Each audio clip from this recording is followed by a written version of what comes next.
Mbola amin'izay taranja baolina lavalava izay any anisan'ny lalana andrasan'ny maro ihany koa mahalaza-potsy ny fihaonan'ny FTM Manjakaray sy ny Stade Olympique de Lemirna.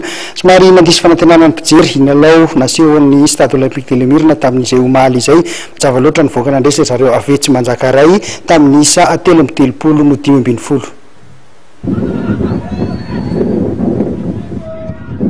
Na dia nanantena azy rehetra fa isan'ny lalao tokony miady tsara ny fihaonana teo amin'ny Dakar sy ny mena valahana dia tsy izay no nitranga fa afaka tafavoakana lalaka zareo avetsy Manjakaray.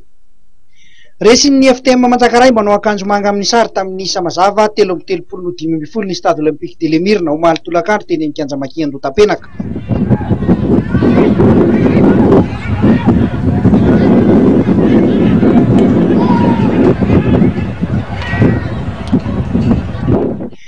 Teo amin'ny fizara-potoana voalohany dia mbola nifantanja tsara ny lalaon'ny Rotota na dia nitarika tamin'ny elanelan'ny isa kely aza ny FTM Manjakaray.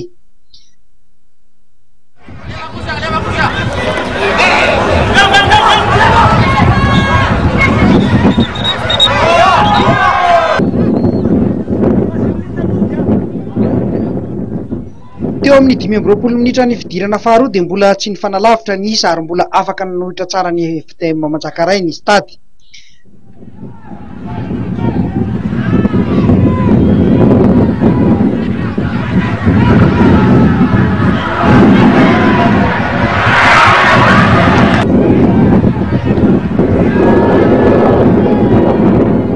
Tao anatin'ny 5:20 minitra farany no nanao fahadisoana matetika ny mpilalao an'ny stady ka hainy FTM Manjakaray no nanaroatra izany ka nahatongavany ireo baolina nentim-tanana maromaro.